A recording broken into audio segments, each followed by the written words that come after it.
top-tier training and gain the skills needed to succeed. Protect your property, protect your future.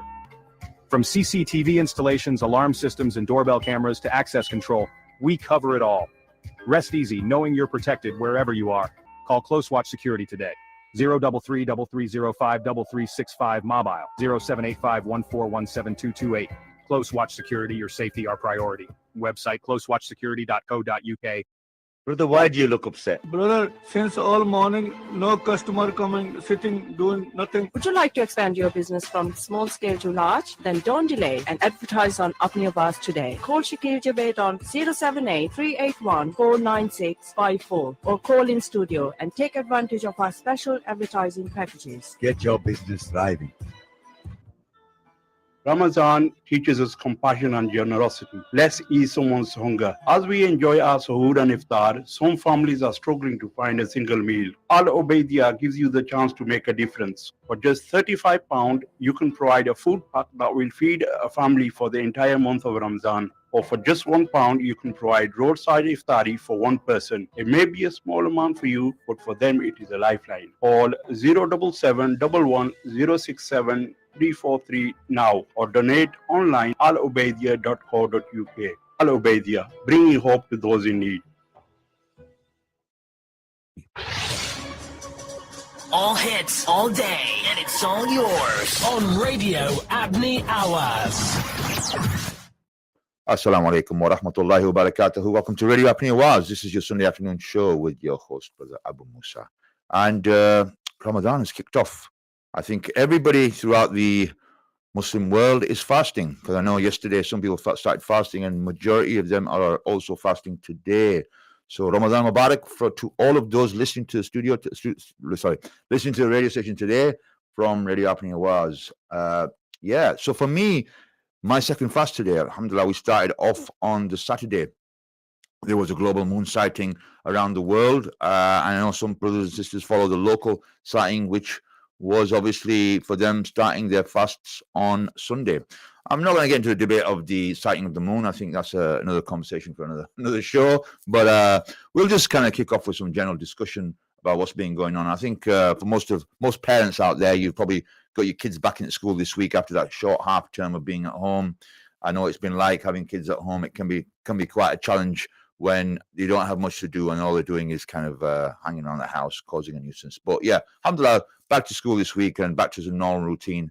And are your kids fasting in Ramadan? And how old are your children that are fasting? And alhamdulillah, in our household, we've managed to encourage the kids to fast always throughout the month of Ramadan. And I think my youngest this time around is 8 years old, Iman, who's fasting. So she's never fasted before, and she's, mashallah, done very well. She's fasted for second fast today.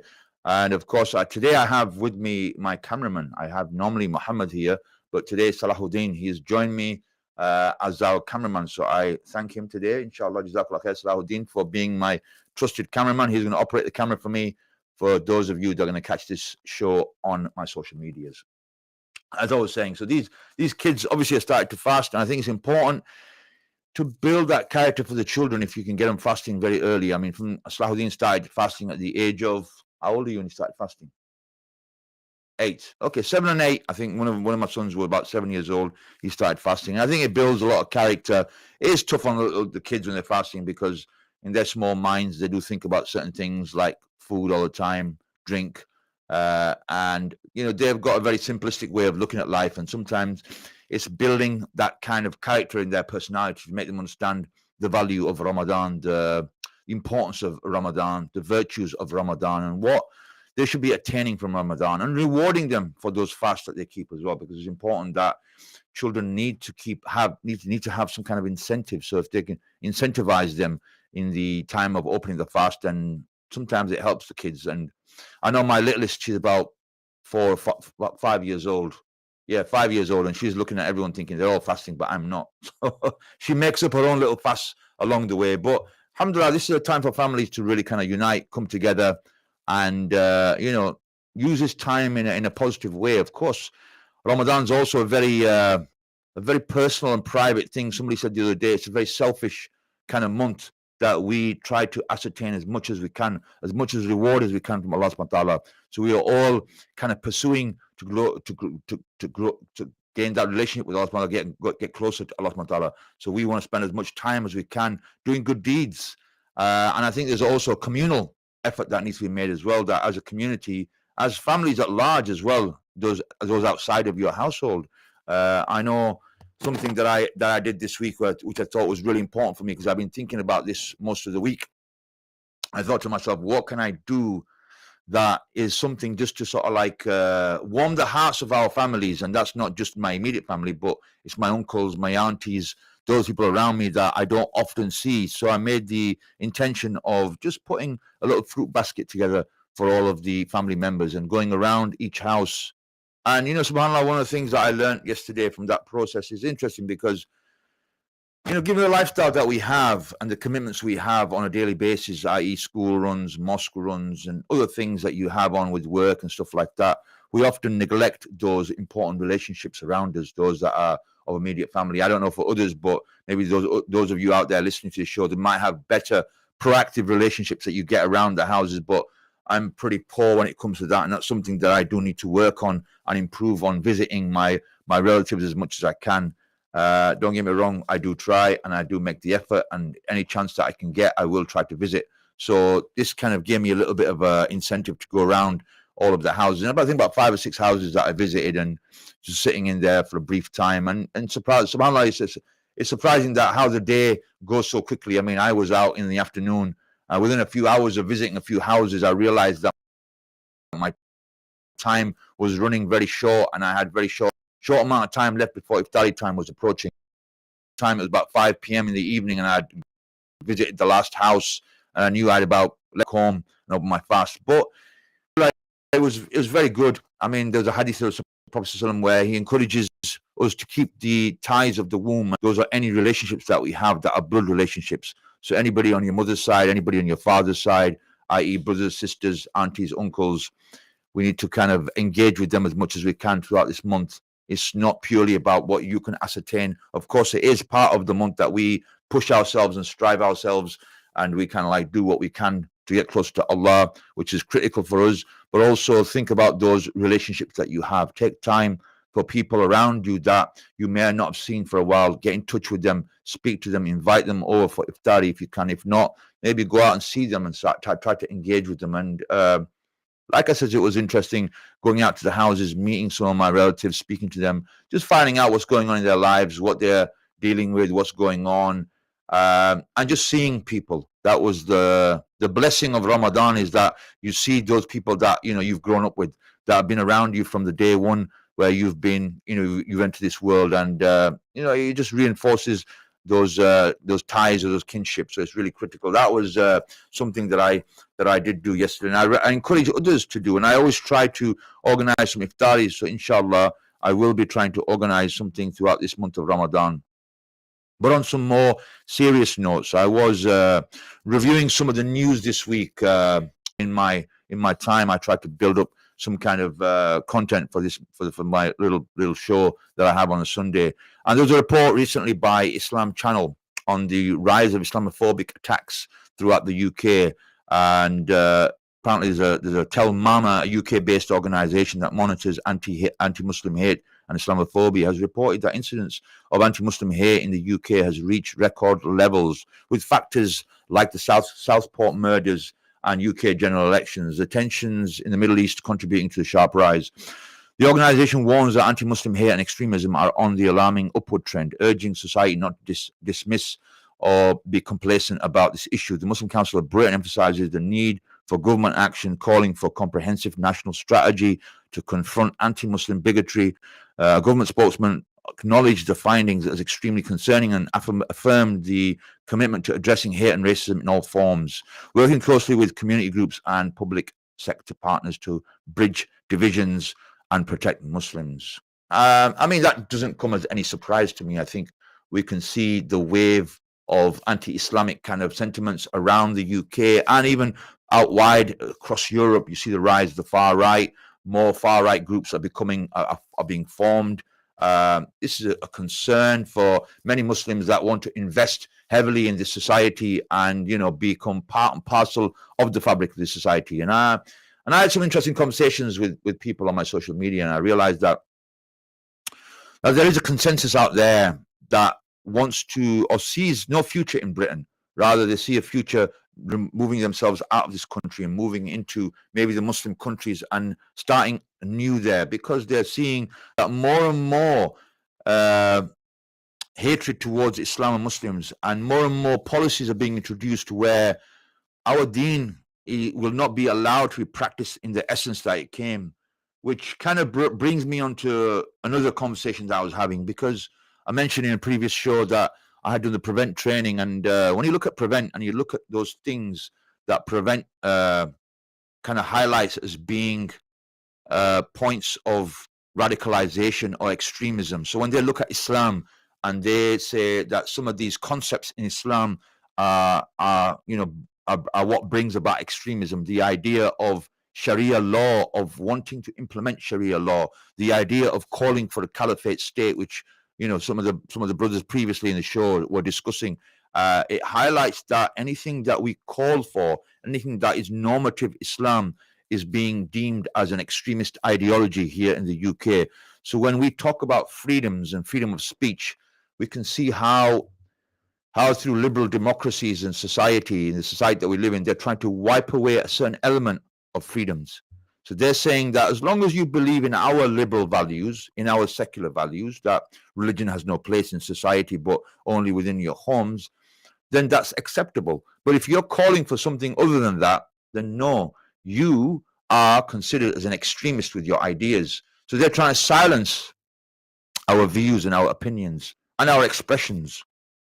I mean, it was interesting that anybody who does not support the idea of democracy, the idea of ruling by a secular system, then that person is also deemed as carrying extremist views. So you can see already what is going on here, how they're trying to sieve out some of the kind of popular thinking amongst the classical scholars and how they viewed Islam. So, brothers and sisters, what I'm going to say to you over the next couple of minutes, very briefly, is that what is happening to our Islam is that it's being watered down, it's being changed, and if we carry on with this kind of direction, what we're going to find is an Islam that does not fit within the Sunnah of the Prophet ﷺ. And what the Prophet ﷺ prescribed as the Nabi of Allah is something that is now termed as extremist. And if the Prophet ﷺ was alive today, then no doubt Western democracies would see him as a threat and an extremist, and he would be radicalizing his companions to a Islam that would not be accepted by society, and we would have to tailor our deen according to that society. How are we doing for time, Slaudeen? Okay, I think that will give me still another time, up to 12 minutes. I think we'll keep going, so inshallah, before we take a break. So yeah, that was the point I was trying to make on that idea there. So we need to be very careful how we plant ourselves in the society. And the other thing is, of course, we want some kind of representation here in the UK where there's justice here. And as an ethnic minority, as a religious minority, we do want our rights protected. And why we are struggling to have those rights protected? Why is the media? Why is the government? Why is the media? Why is the government pushing this negative narrative to create this stereotype? I mean, there's so many far right channels out there that are pushing a very anti-Islamic hate on their media, on their outlets, and this is causing a lot of problems for the average person here in society who does not want to look at the problems that the government has caused, but rather look at a bogeyman that it can create to focus its energies and negativities toward. So on that, I'm going to take a short little break, inshallah, as fasting does get my mouth tired, and I do have the urgency for water, but obviously with the fast we can hold off until the time of opening our fast, inshallah. So I'll come back after this short little break.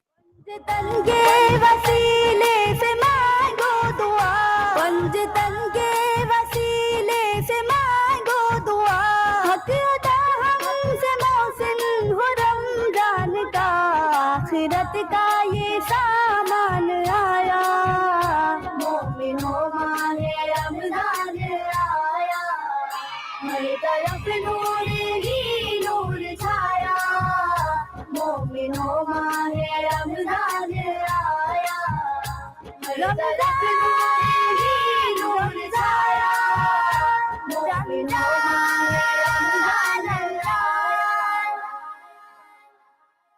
24/7 for your ears only. Radio Abney Hours.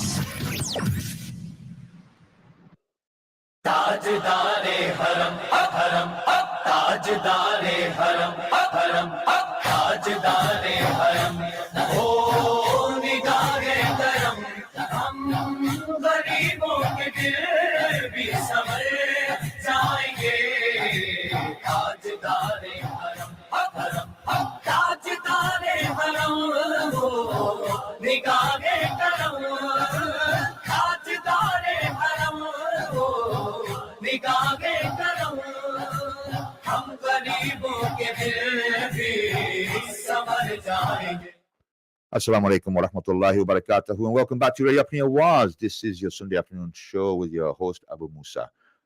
And before the short little break, I was talking about the whole issue around the rise of the hate crimes, the rise of Islamophobia in society, and the general attitudes that we find in the general society at large, because we have a government here that has and employs the far right movement to, disseminate certain information about the Muslims, to create a narrative that, that demonizes Islam and Muslims, that we are a threat, we are here to do this, we are here to do that, and divert the people from what the real issues are. That the fact that the government, the system, the capitalist system here has failed to deliver what government should be delivering, to looking after its citizens, providing them with all the necessary amenities for that society to flourish. With the rise of inflation, with the rise of living costs going up, rise of fuel costs going up, this society is on its knees, and that is the reality. So what do societies do? What do governments do? They create a bogeyman. They create an enemy of the state. This is what is happening right now, and it's no surprising that we're finding that the statistics of the hate crimes has gone up. I mean, what do you do as a Muslim community? Do we are we forcing ourselves to become more integrated? Are we trying to become more assimilated as Muslims? Are we trying more to be, appeasing the non-Muslim society? Or do we stand firm in our positions? Do we say that, no, we are Muslims, this is our belief, we're not going to hide from it, we've got nothing to be afraid of? You guys should be more concerned about your societies and the way your societies are going. Look at the destruction of the family entity, the divorce rates, the crime rates. You can go through a whole list of this society, and you can see that the society is on its knees. But yet you want to point the finger at somebody else that has no impact upon the way your societies are run. But let's ignore all that. Let's divert your attention to something else and tell you the problem is this. The problem is these people over here, and this idea that they have, they're coming to take over our lands. Well, if you're doing such a poor job in looking after your societies, then maybe the society needs something else. Maybe there is a call for something else. And maybe Islam has a solution for that. Rather than trying to demonize that, they don't want to recognize what it can bring. And that is the biggest threat that this government has. And I think the conversation I was listening to in previous program was about, yeah, we are Muslims living in Britain, but we have something to offer people of Britain. We have Islam, and Islam has not come just to address our character and our worship with Allah, but Islam has come to address how we live, how our affairs are governed. Islam has an entire system that regulates our affairs, which has historically shown that it has been very effective. And we can see historically how the West has failed, how it's failing its societies. Yeah, there's people out there that are making a lot of money, but let's look at the poor people of society. Let's look at those that are struggling, those that are on a minimum wage, and how they're suffering and struggling in the society. They can merely pay off their debts and survive through the week. SubhanAllah, it's interesting that one of the most modern developed societies, how the gap between the rich and poor is so large. So we need to take into account, brothers and sisters, our position. And we need to stop being apologetic to the West, where we feel that we have to dumb down Islam. And, hence certain personalities are being propped up in our societies as so-called Muslim leaders that are supposedly representing Islam and trying to leverage their relationship with the governments. I mean, I was just reading recently about the British Muslim Network, another government funded, by the way, may I say, funded organization that has been designed to be a bit of a lapdog for the government more than anything, to sort of like to investigate, to speak, to align itself with the people in power and the community at large. So yeah, and this organization, from some of the conversations I've heard, is backing Zionist organizations. It's supporting normalization with Israel, and we need to think any Islamic organization that's set up for the benefit of the Muslims must serve the interest of the Muslims, not have a narrative or a viewpoint that is far from what the concerns of the Muslims are, and should not be allying and sort of like making warm relationships with those that are the cause of the Muslim suffering. We know the state of Israel has been committing a genocide, but you want to whitewash this, you want to ignore it, you want to just kind of like forget about it. This is the problem that we are having in society. But anyway, so yeah, the three individuals that are the people behind this Muslim organization over here is called the British Muslim Network. You have Imam Qari Asim from Makkah Mosque, and you have Akila Ahmed, who's an equalities activist, Julius Siddiq also.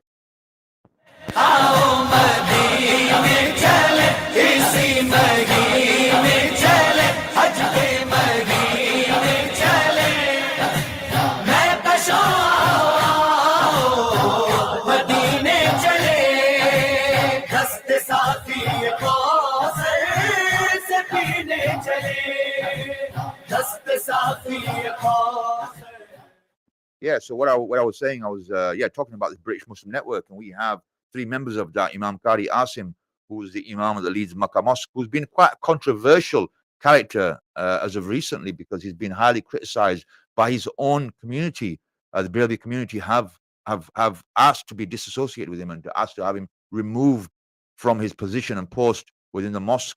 There was an article recently shared by 5 Pillars that I think it was 29 imams had written a letter to remove Qari Asim from his position, as he's well known to align himself with the government here, purely on the basis that he wants to build his own little empire.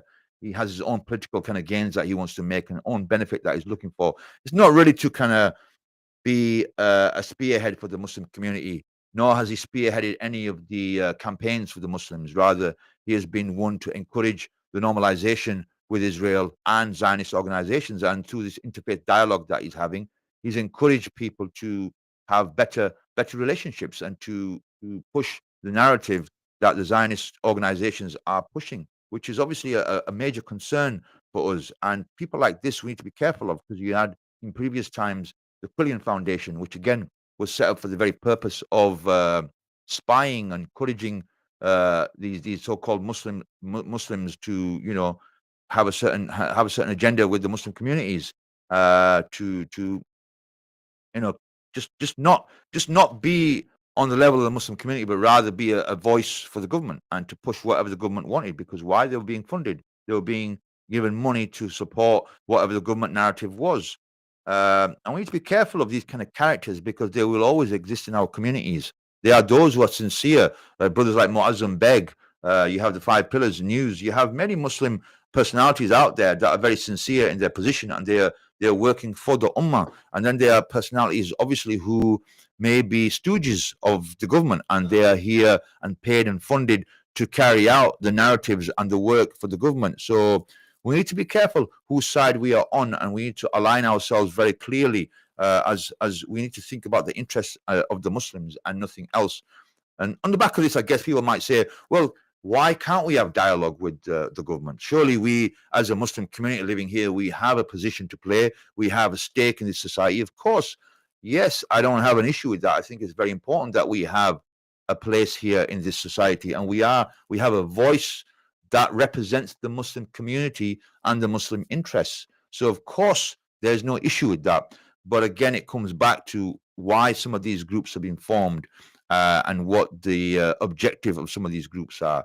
And if we have a independent organization that has no affiliation to the government, then that's fine. We should have that. We should have like a board of Muslim representatives that are here to serve the interests of the Muslim community and nothing else but the Muslim community. So I'm not saying that we shouldn't have, but we should, and it should be represented in the right way.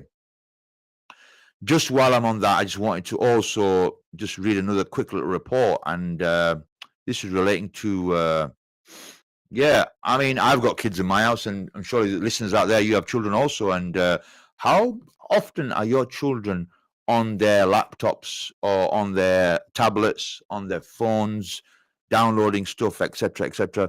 It's a norm in our household, and I'm sure it's a norm in many households. And if parents don't regulate this and monitor this, it can become a problem. It can become an addiction more than anything. And I was just reading a short article here in the Guardian about how social media apps keep you addicted to your phone. And this even for adults. I mean, I have constant conversations at home with the adults in our house and how we are pushed to be on our phones and on our tablets, etc., etc. So this article here, very briefly, says every hour young people spend in front of screens increases the chance of being short-sighted. Researchers have found, with experts warning young children should have limited use of devices and spend more time outdoors. Myopia is caused by having an elongated eyeball and is as a growing problem, with research suggesting about 40% of children and adolescents worldwide could have a condition by 2050. So myopia, basically what it is that it impacts the short-sighted vision that you have. So yeah, your vision will be good when you're looking at things from a distance, but because you're constantly looking at that screen's impacting your vision, it's going to impact your kind of short vision. While genetics play a role in who develops myopia, other factors that increase risk, including not spending enough time outdoors and focusing on things that are close up for prolonged periods. So again, brothers and sisters, and I know the situation of our households and our situations, of course, because we're all victims of spending a lot of time on social media, and we need to be wary of that. And given the month of Ramadan, we should detoxify ourselves. We should take a break from some of these things. I am trying to take a break from social media, even though from time to time I will post things, but I will reduce the time that I spend on social media and utilize that time in a more efficient way.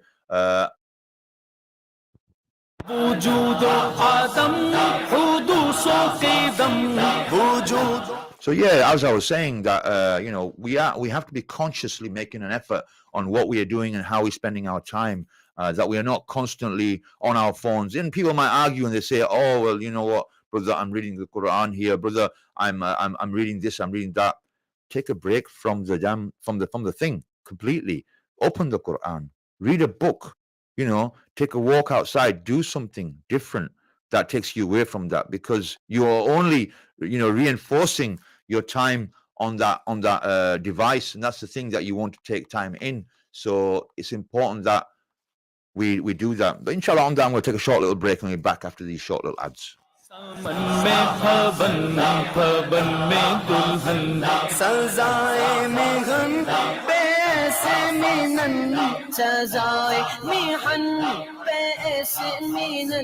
ये अमरो अमा तुम्हारे लिए अल्लाहुम्मा सल्ले अला सय्यदिना मुहम्मदिन व अला आलिहि व सहबिहि वसल्लम. More music variety on Radio Abney Hours.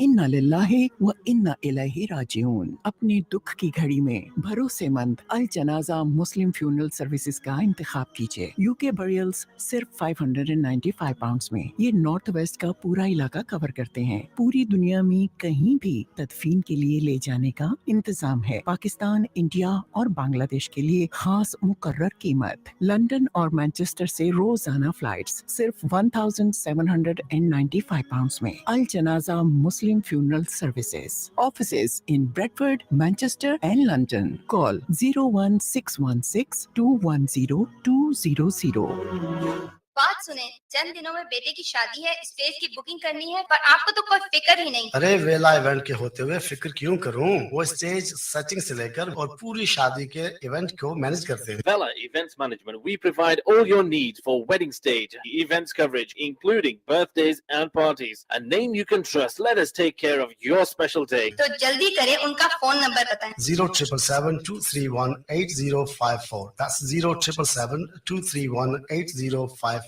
Looking to deepen your understanding of Islam, Marifa TV is your ultimate source for Islamic knowledge and inspiration. Available now on Fire Stick and Roku, Marifa TV offers high-quality programming to strengthen your faith and enrich your spiritual journey. From enlightening talks to insightful documentaries, Marifa TV brings valuable insights right to your screen. Download Marifa TV on Fire Stick and Roku today. Begin your quest for knowledge and inspiration with Marifa TV. For your event coverage or you like to get involved, call now on 0127-405-3336. जुर्माना भी होसी त लसन से प्रमोरा भी लसन चौधरी को दूजी क्या कर ले अंकल जी पुत्रा पुलिस बकु करी छोड़िया तैरानी वजह नाल तुसा की आख्या सी ना टायर बदलाओ कोई चंगी जी ता सस्ती जी जा दस ना चंगी जी ता सस्ती जी जगह ना ना Champion Tires Limited 13 to 22 inch new and part 1 tires for cars, vans and 4x4s. Now we do laser tracking. If you buy 4 tires, you get a free laser tracking check. Champion Tires Limited, 26 Gain Lane, Bradford, corner up Upper Rushton Road, Gain Lane, BD3 7LS. Open 7 days a week. Call 01274 641 845. Special offer for taxi drivers, tracking from £10. Ready to move? We've got you covered. Morganite Properties has the expertise you need, whether it's residential, commercial or land, we've got it all. Our friendly team in South Birmingham and Solihull ensures you get the best price on your terms. Contact us today at Morganite Properties, your local real estate experts, or call 07838149654, email info@morganiteproperties.com or visit morganiteproperties.com.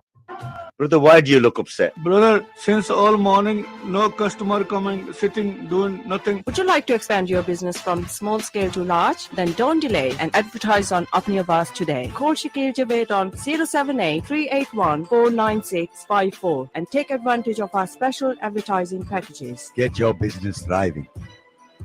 Syeda Omana Trust's orphanage is taking care of hundreds of orphans in Pakistan. Please sponsor an orphan for £30 a month or £300 a year and help us take care of hundreds of street children and orphans. To sponsor an orphan, please log on to www.sayedaarminatrust.org. Best of the rest. In the whole world. Your own radio station. Radio Apni Awaaz. Radio Apni Awaaz. Assalamu alaikum wa rahmatullahi wa barakatuh, and welcome back to Radio Apni Awaaz. We are going out live to you throughout the month of Ramadan, so please support this channel, do what you can, get in touch with the radio station here. The contact number for the station is, as always, when I find it, it's over here. Yes, 01274 271 787. That's 01274 271 787. Get in contact with Brother Shabir here. Find out how you can support the radio station. We are broadcasting live programs throughout the whole of Ramadan, inshallah, for your listening pleasure and informative pleasure. So it's important that you do get involved with this community platform to support those people around us, inshallah. So as I was talking about before I went off on air for a short little break, the issue of personalities in the community. I mean, it's important that we have personalities that can protect the community. Our imams need to be protectors of this ummah, not ones who are kind of like selling themselves to the government and sort of selling themselves out. You know, there's the beautiful hadith of the Prophet ﷺ where he says the imam is a shield, for the ummah. The ummah can stand behind the shield and be protected. Okay, the shield, the imam is a shield, so he should be the one that is protecting the issues of the Muslims. The imam should be the one who is protecting the community, the ummah, from any attacks coming from any foreign invaders, you know. And we are being attacked, and we need people who have character, who have courage, who have bravery, who can stand up and they can defend this ummah regardless of what the cost is. And a lot of times We have imams that are watered down and kind of diluted, and they are very conscious of their position here. They've got large investments in the local mosques and whatever empires they've built, and they've got too much at stake to lose, and they're not prepared to lose that. So they will toe a certain line, and they're not prepared. Their interest is not the ummah. The interest is not Islam. The interest is not to please Allah subhanahu wa ta'ala. And this is the danger that we have now. And these are people that we need to filter out, and we need to expose, because we don't want false representatives in our community coming forward speaking on our behalf, because they don't represent us. They might be from us, but they're not us, if you know what I mean. And that's why we need to be very careful of some of these organizations that are being set up when they're being funded by certain groups, like the government and have you. Then the government are going to have a massive stake in that, and they're going to influence what is going to happen and how it's going to happen. And we need to be mindful of these kind of movements. Now, in my previous show, I remember having a conversation with one of the brothers as part of the radio station, and he was advising me that some of the listeners out there, they kind of enjoy some of the advice I can give around Ramadan and training. So I thought I'll give a bit of time around this issue and address it. Now, alhamdulillah, I've been involved with working out, training, and what have you for the last 30, 40 years now. So I have some experience there, and I've been fasting for maybe the last 30 years, and I've been training throughout the months of Ramadan. And my advice to you more than anything is to give you options about what is the most optimized or effective time to work out, what kind of eating routine that you should have throughout the month of Ramadan. Of course, the month of Ramadan primarily is about fasting, is about growing closer to Allah subhanahu wa ta'ala. So that is our primary focus in the month of Ramadan. But we should not become weak. We should not abandon certain habits that we have, just like you don't stop working, just like you don't stop seeing people, speaking to people, engaging in your normal, habitual activities. Neither should you abandon things that look after your health. And of course, this is a double-edged sword here in Ramadan, because you're fasting all day. You're purifying your internal organs. You're purifying your internal system. You're purifying your digestive system. So first and foremost, I would say to you, it's an excellent opportunity not just to transform yourself spiritually, but also transform yourself in terms of your gut health, your eating habits. So it's an excellent opportunity for you to really look at the kind of stuff that you have become used to eating. And to me, Ramadan, of course, is about controlling. It's about resisting. It's about restricting as well certain habits. So even when it comes to food, we shouldn't have it in abundance, first of all. And one of the biggest issues that I see in the Muslim community, and I understand that as a community we have habits, and it's hard to break habits. And Ramadan is about creating new habits and dissolving old habits. So one of the things that I would advise you to do is first and foremost is to control what you open your fast with. Remember, when you have fasted for X number of hours, your stomach and your gut is cleaned out. So you should make a very, very thoughtful, kind of decision when it comes to the foods you put into your stomach. So because you've not had any food in there, my advice to you is always open your fast with liquids. Yes, of course, the sunnah is the dates, and I'm not discouraging you from dates. I'm saying eat dates, but open with some liquid, whether that's water, whether that's some water with electrolytes in there. Your electrolytes are your sodium, your magnesium, and potassium. Those are the minerals that you will lose throughout the day through fasting. Or coconut water is quite popular with a lot of people. Whatever you can have that's quite natural. I mean, if you like your energy drinks, yeah, okay, fair enough. But if you're gonna try to keep something as natural as possible, so even milk is a good option to have to open your fast with. Open your fast. And normally what I would do is I open my fast with something like dates and walnuts, something very easy like that. And at least, of course, and having a drink as well. Then I would stop and I would probably go and pray my Maghrib, take a bit of time out for that. I think then obviously when you come back, maybe 15, 20 minutes, half an hour later, have some kind of source of protein. So for me, it might be chicken breast, it might be some fish, it might be some red meat, it might be some eggs sometimes. It just depends what I have on the menu. Open it with that and try to be cautious that you don't have too much carbohydrates. And when I say carbohydrates, for those of you that don't know, I mean in the form of bread, I mean in the form of rice, I mean in the form of potatoes, I mean in the form of pasta. These are quite kind of wholesome, filling foods. And what you'll realize is when you have too many carbs, and I'm not saying don't eat carbs, I'm saying have less carbs, because those carbs will leave you bloated. And when you have to get up and pray Taraweeh, you'll struggle. And the hardest thing your body does is digest the meal that it's eaten, because it's fasted all day. So I would even go on to say, if you are super conscious of your health, remove the carbs and have vegetables and have salads with some protein. And I'm telling you, if you really want to lose weight in Ramadan, that is the best meal that you can have to open your fast with. So you're not having any carbohydrates. Again, I say have a bit of carbohydrates, because I would dominate my plate with proteins, with salads, and some rice. I say there, if you want to have rice, or if you want to have potatoes, have a couple of potatoes just to satisfy that appetite. But again, my routine now, and this will be the first day for me, because I didn't train yesterday, but for me today, I will train, is I will probably open my fast, have a pre-workout, and I will probably train first. Okay, because for me, what's important is to get that body mobile, get it active, get the bloodstream moving, so it's ready for food.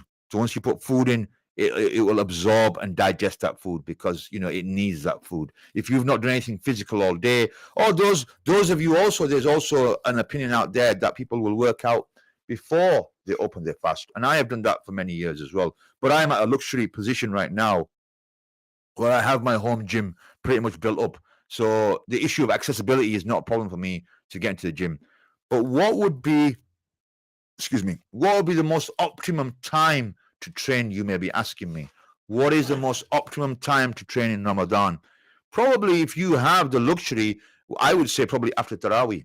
Because once you prayed your Taraweeh, you've digested your first meal, you've gone to Taraweeh, you prayed there, you've come home, then is the best time to train. If you don't have any commitments, if you're not tired and you have the energy, post Taraweeh, I would have a workout.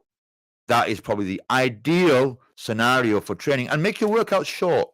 Don't make them long. I think a lot of people out there, they have volume training. And I think in Ramadan, try to make it brief. Within an hour, a workout should be done. And target key muscles. Target your larger muscle groups like the back, shoulders, your legs, your chest. So I would focus on maybe 4 or 5, 6 movements. Your bench pressing, your chins, your pull-ups, your deadlifting, your squatting, anything that activates the entire body, because that's what you want to, that will also hit the smaller muscle groups around your body as well. So that is my kind of program. I keep it simple, but effective. And obviously once Ramadan's passed, then you can focus more on your training. Don't abandon your training. Keep it going. I think it's very important for your mental health, also for your physical health, because in Ramadan, we don't want to become weak as believers. We want to be strong. And there's a hadith of the Prophet ﷺ that that Prophet ﷺ says that Allah loves the strong believer over the weak believer. So strength is important, and strength can manifest itself not just in your ability to lift something, but also in your character, in how you adhere to Islam and how you adhere to the principles of Islam. So that's also important that we have that kind of mindset. So yeah, that would be, and then obviously following your workout, protein shake, okay, and maybe Saturday time when you're closing your fast, again, focus on, and a lot of people say oats are really important, and I find with oats, it does bloat my stomach. But if it don't bloat your stomach, then have oats is great, and especially those that, when you soak your oats the night before, and you can have them for Saturday time. But for me, Saturday time is mainly eggs. So I will have maybe 4 or 5 whole eggs, maybe some avocado. I don't really opt for cereal at the moment because I try to keep away from cereal. I might introduce some oats at some point, seeing how I feel. In previous Ramadans, I have had my oats and I've had my eggs, and I've been fine. Again, it depends on your digestive system, and it depends obviously again on what you've done throughout that day. So if you had a workout, maybe your body is able to absorb them extra calories in there and get those carbs in there. But if you're not and you're inactive, walking, keep moving, do what you can throughout the day. And even before iftari time, try to do something physical. Try to go out for a walk. Try to go for a jog. Whatever you can do, get mobilized, get moving. It's important for the healthy mind, healthy body. Remember, Ramadan is not just about starving yourself all day, but it's detoxifying and working on your body holistically. Your mind, body, and your soul need to be kind of synchronized, and I believe it's really important. And the other thing was, I wanted to quickly just give you a quick synopsis and reminders for Ramadan as we are in this holy month. And this is a reminder to myself, self more than anybody else. I think we will take a quick little break on that note before we come back on. So I will just quickly put on an ad. इंसान पे घड़ी अल्लाह पे जान दे दे वो मरता नहीं कभी मरता नहीं कभी मरता नहीं कभी मरता नहीं कभी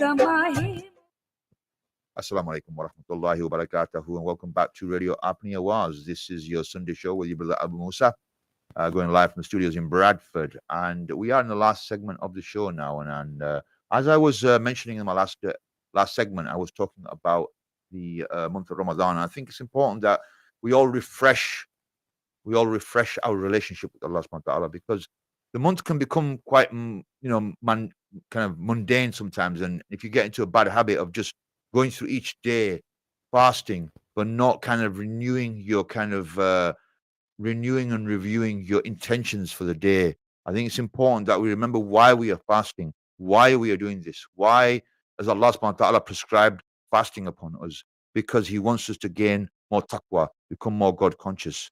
And sometimes we become automated in the way we are. We wake up in a very robotic way and we fall into the mindset that I'm not eating and drinking today, but we forget the essence of why we're doing that. And I'm a victim of that. I'm guilty of that, and I'm sure many of you are out there. And I think it's important to create that spirit. So every day, remind yourself why you are fasting.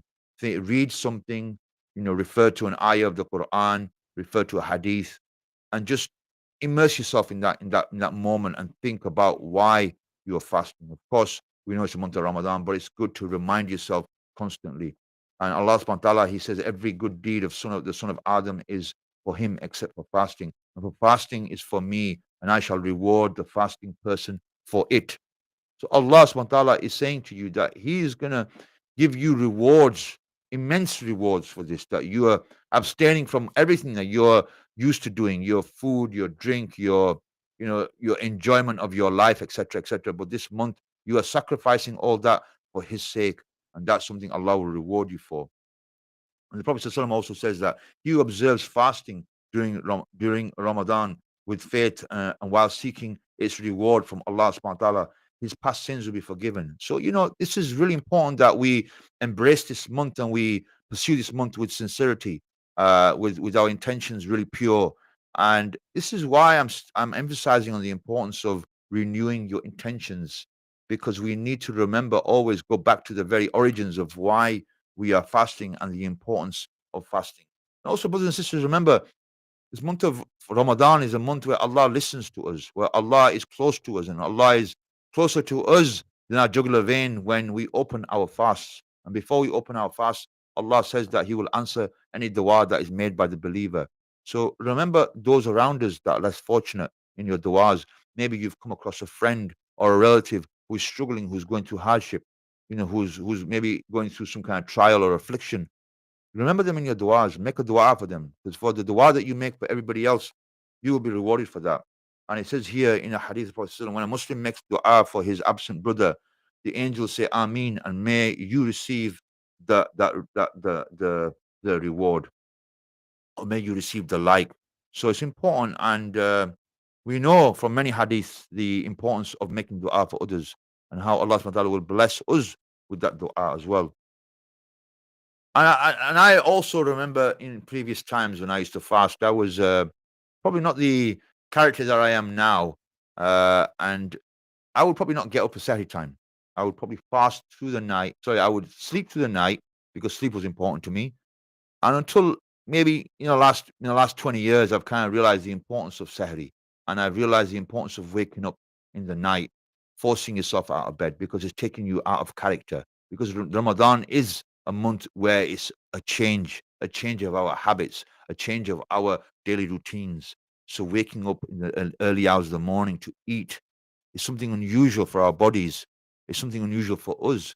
But that time of the morning is the most peaceful and tranquil time that you will find. And if you take some time out for yourself, it's not just a rush job that you come running downstairs. Your parents have cooked the food for you and it's all prepared, and all you do is eat it and hit the sack. No, you want to have a mentality that I understand that there's times when you are tired and you want to get back to bed, but just give yourself 5 or 10 minutes of contemplation and reflection. Whether you open the Quran up, whether you just review some of the hadiths that you've seen, but just take some time. And I'm telling you, that morning time is such a precious, valuable time for you just to take stock of yourself. And there's so much benefits in that. And the Prophet ﷺ says in that hadith that is very important for yourself, important for us. Another point, brothers and sisters, is to share food. It's not just about all consumption. I've been fasting all day. I deserve this food. I'm entitled to this food. But rather think about others and remember others. I mean, we've made it a kind of an annual thing in our household that we normally will share food with neighbors, and we've got neighbors that are non-Muslims. We've got neighbors that are Muslims. We go out there, just give them something that we're having. It doesn't have to be a great deal, or maybe you make it an occasion where you do go out and buy something and you prepare something for everyone on the street and you give them something. And alhamdulillah, we are blessed to have neighbors that are like-minded, and they will come to our houses and they will give us things. And that's the spirit of Ramadan. And when you think of Ramadan, these are the beautiful things that we take away, that how we share. And this is the beautiful thing about this ummah. The Prophet ﷺ said that, that you are the best ummah, and you've been raised forth for the reason of enjoying the good and forbidding the evil. And we are that ummah, that glorious ummah that Allah talks about and the Prophet ﷺ mentions constantly. So yeah, that's really important for us as well, brothers and sisters as well. So I'm coming to the end of the show now. And I think, going forward, we will try throughout the month of Ramadan to keep you informed and keep you entertained throughout these fasts that you have. And I will ask you, obviously, as your brother, to remember me in your du'as and remember the ummah in your du'as, and those that are less fortunate, that we still have Muslims in Palestine that are struggling. We have Muslims throughout the Muslim world that are struggling, going through hardship. Sudan, Somalia, we can look across the world and we see Muslims suffering, but yet they are adhering to the very same thing that we are doing. This is what is the bond of Islam, which is very critical for us and very important for us, brothers and sisters. This is your brother Abu Musa, and this was the Sunday afternoon live with Radio Apni Awaz, and I will be hopefully joining you next Sunday, inshallah ta'ala. On that note, assalamu alaikum wa rahmatullahi wa barakatuhu.